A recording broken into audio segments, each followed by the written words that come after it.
Good morning friends, मैं हूं वंदना भारती और आप देख रहे हैं कमोडिटी इनसाइट्स। सो फाइनली हम लोगों ने गोल्ड और सिल्वर में वो करेक्शन आता हुआ देखा है जिसका हमें बहुत दिनों से इंतजार था, और यहाँ पे रैली ओवर स्ट्रेच थी।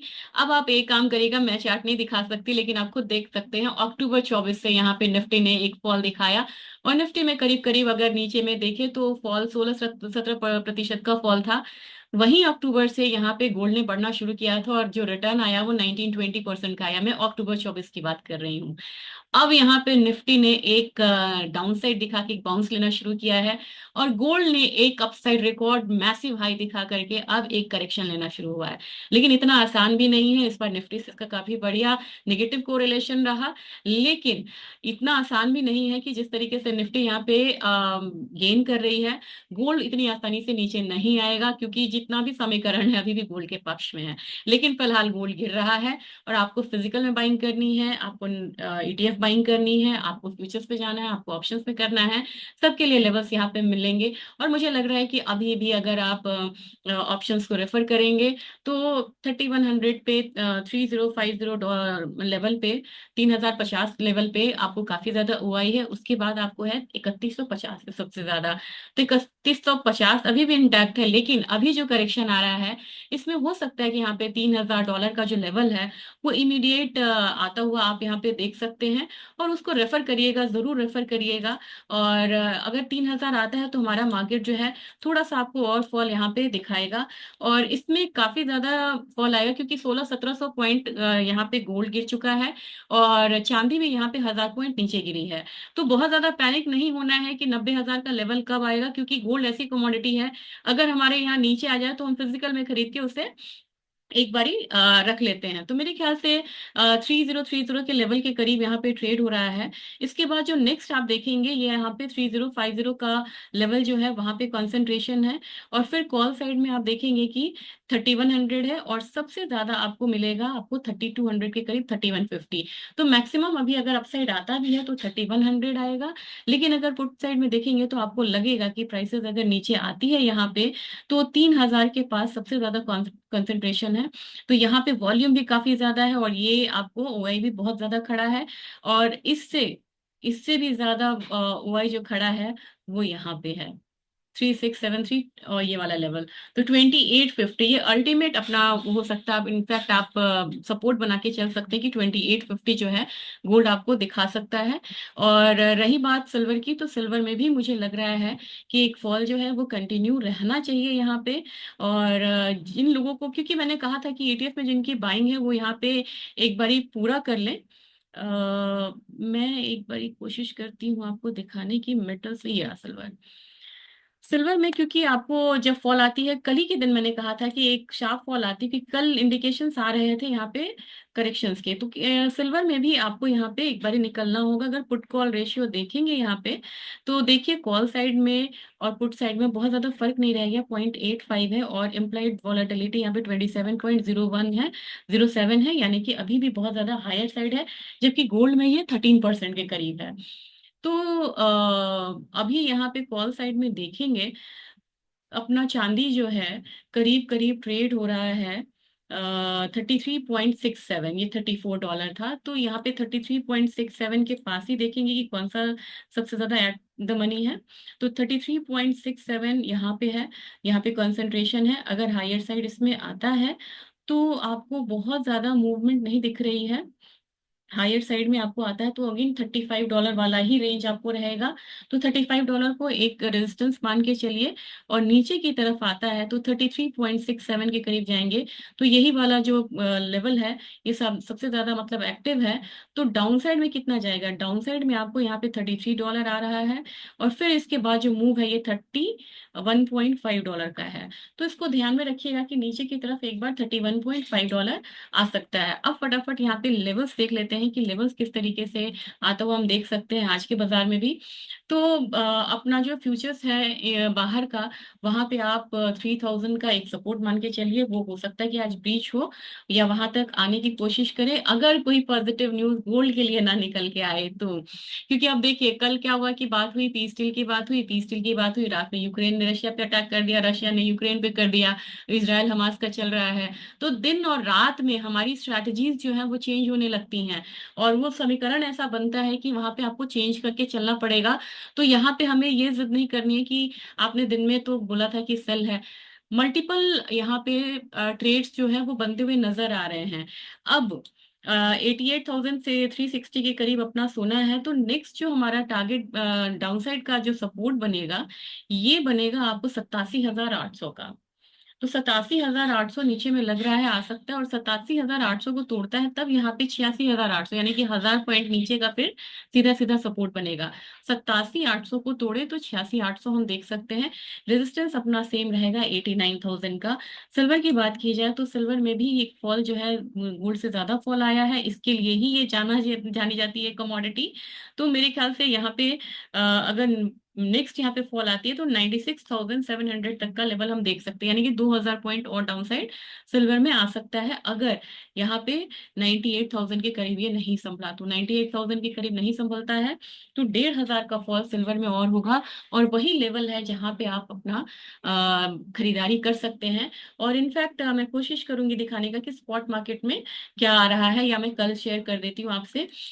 क्रूड ऑयल में बढ़त यहाँ पे इसलिए भी आएगी क्योंकि क्रूड ऑयल में यहाँ पे बात हुई है, ओपेक ने भी अब यहाँ पे बोला है कि वो कट्स को प्लान कर रहे हैं, क्योंकि यहाँ पे लगातार बढ़ाए जा रहे हैं प्रोडक्शन को, और उनका इंडिकेशन है ट्रम्प का कि यहाँ पे प्रोडक्शन बढ़ना चाहिए। तो अगर यहाँ पे ओपेक प्रोडक्शन कट करने की बात करेगा तो निश्चित तौर पे एक मूव जो है वो देखने को मिलेगा क्रूड ऑयल पे। क्रूड ऑयल पे मैंने $70 का आपको दिखाया था कि $70 के करीब काफी ज्यादा ऑयल खड़ा है, और वहां तक प्राइसेस ऊपर की तरफ जा सकता है। तो हमारा जो क्रूड का जो लक्ष्य रहेगा वो करीब करीब 6,000 का एक रेजिस्टेंस आ सकता है यहाँ पे, और 6,000 से ऊपर स्टेबल होता है तो 6040 तक का इनफैक्ट हम मान के चल सकते हैं कि इस लेग में अपसाइड देख सकता है। जो सपोर्ट है अगेन ये 5,800 के करीब का रहेगा। यहाँ पे नेचुरल गैस में काफी फॉल आई है। नेचुरल गैस का अगर आप पुराना वीडियो प्लीज रेफर कर लीजिएगा, नेचुरल गैस सर्च में डालेंगे आ जाएगा। नेचुरल गैस में मैंने आपको बोला था कि हम यहाँ जो इन्वेंट्री है 5 इयर्स एवरेज के डाउन साइड थी, और 15% यहाँ पे डाउन साइड थी। वहां पे मैंने ये कहा था कि मार्च का महीना होता है जहाँ पे वो फिर से इन्वेंट्री को बिल्डअप करना शुरू करते हैं, और उन्होंने इन्वेंट्री को बिल्डअप करना ऑलरेडी शुरू कर दिया है, जिसकी वजह से हम लोगों ने प्राइसेस में कल एक डाउनसाइड आता हुआ देखा था। और मैंने कहा था कि अगर इन्वेंट्री वो बिल्डअप करेंगे और उसके बाद माइल्ड टेम्परेचर का न्यूज होगा तो इस पे एक दबाव रहेगा।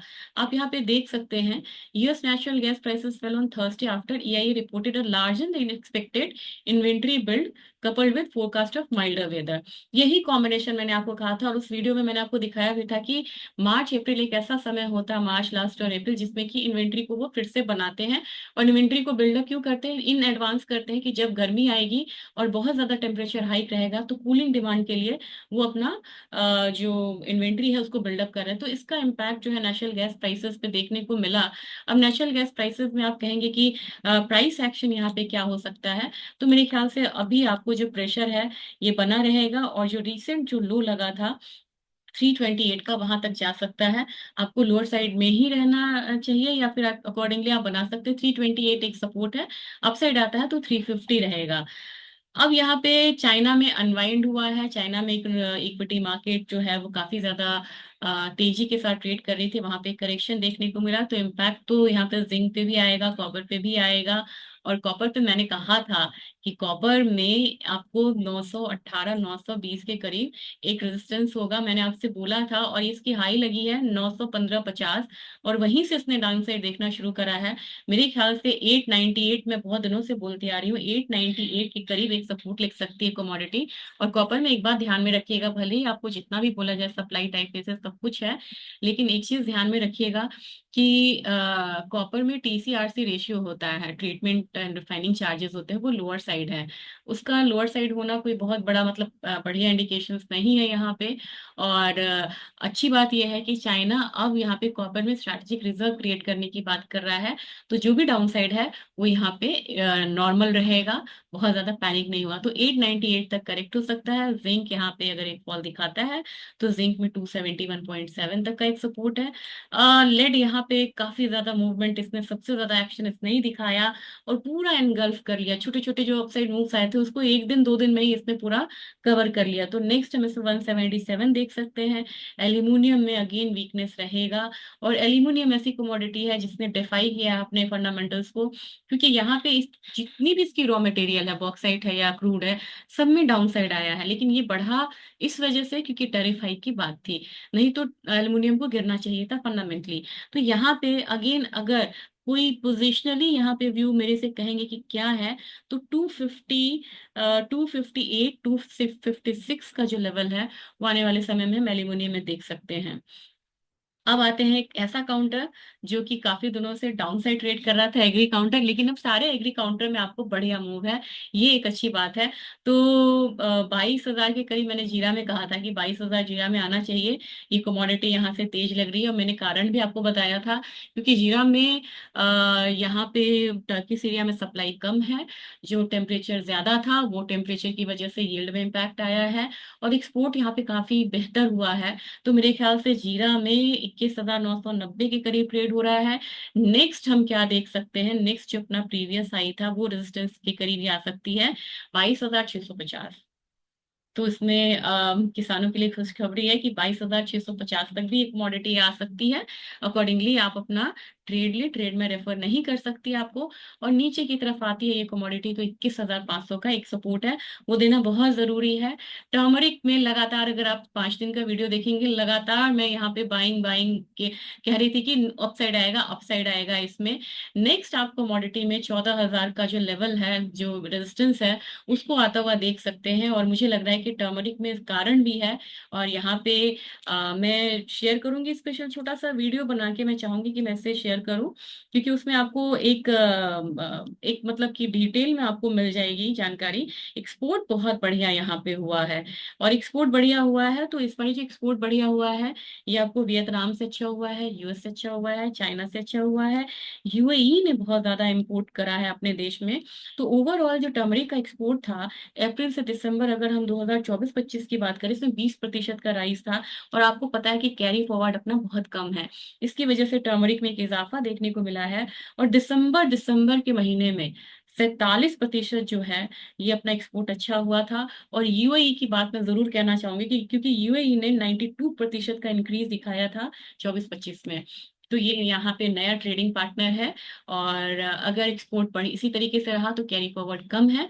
तो 14,000 का लेवल जो है नियर फ्यूचर्स में आता हुआ हम देख सकते हैं, एक स्पाइसेस के लिए बढ़िया नहीं खबर। 8200 मुझे लग रहा है कि यहाँ पे आप धनिया में आ सकता है नेक्स्ट रेजिस्टेंस। और कैस्टर आज थोड़ा सा वीक हो रहा है, लेकिन कैस्टर में एक रेंज में ट्रेड होगा 6250 से लेके 6350 तक का। ग्वार काउंटर आज थोड़ा थमेगा, और थोड़ा सा वो मुझे लग रहा है कि एक करेक्शन देखने को मिलेगा। लेकिन जो भी है यहाँ पे ग्वार के ट्रेडर, बस मैं एक न्यूज दिखाना चाह रही थी आपको, और मुझे नहीं पता इसका इम्पैक्ट कब आएगा, क्योंकि मैं बहुत डिटेल में जाने पे इस पे पता चलेगा। आपके लिए बढ़िया खबर, Trump administration to open more Alaska acres for oil gas drilling. और जो भी यहाँ पे ग्वार के यहाँ पे व्यापारी हैं, किसान भाई हैं, उन्हें पता है कि नेक्स्ट इसके बाद क्या होता है, इसके बाद ग्वार गम की डिमांड बढ़ती है। तो टाइम बताना बड़ा मुश्किल है, लेकिन एक बार ग्वार जो है वो चमकने के लिए तैयार है। और बहुत स्पेकुलेटिव यहाँ पे कुछ भी नहीं बोलना चाहूंगी मैं, क्योंकि ग्वार में स्पेकुलेशन बहुत ज्यादा होता है। और मेरे ख्याल से जो ये साल है वो 6,000 देखने के लिए तैयार रहना चाहिए ग्वार के व्यापारियों को, किसान भाइयों को। और मुझे लग रहा है कि 10,800 ऊपर ग्वार गम यहाँ पे आता है, तो वो फिर 11,500, 11,800 का लेवल आता हुआ देख सकते हैं। लेकिन आज के लिए ग्वार में करेक्शन है, सो ग्वार से अभी बाहर है। तो ये आज का आपका अपडेट था, कैसा लगा जरूर बताइएगा। और मैंने आपसे वो नहीं बताया कि इकोनॉमिक कैलेंडर्स यहाँ पे क्या है। इकोनॉमिक कैलेंडर्स में मुझे लग रहा है कि आज लास्ट डे है। लास्ट डे में लास्ट डे में मैं एक बारी दिखाई देती हूँ आपको कि क्या क्या यहाँ पे मूवमेंट आई थी, पूरा एकदम। को रिटेल सेल्स यहाँ पे आ गया था, ये आपको निगेटिव आया था। आज थर्सडे के दिन यहाँ पे एक डेटा मतलब आया, पॉजिटिव डेटा आया, एग्जिस्टिंग होम सेल्स पॉजिटिव था, फिलेडेल्फिया पॉजिटिव था, इनिशियल जॉबलेस क्लेम यहाँ पे पॉजिटिव आया था। फ्राइडे कोई बहुत इंपॉर्टेंट डेटा नहीं दिखा रहा है, तो ये भी अच्छी बात है कि बहुत ज़्यादा एक मूवमेंट नहीं रहेगी और हो सकता है कि गोल्ड का करेक्शन जो है वो कंटिन्यू रहे। वीडियो कैसा लगा ये ज़रूर बताइएगा और फीडबैक दीजिएगा, ज़्यादा से ज़्यादा शेयर करिएगा। मैं कोशिश करूंगी कि गोल्ड पे एक बारी स्पॉट मार्केट के रेट्स को लेके एक वीडियो बनाऊं, छोटा वीडियो बना दूंगी। और सोयाबीन पे भी मेरी कोशिश रहेगी कि मैं एक वीडियो दूं। Thank you.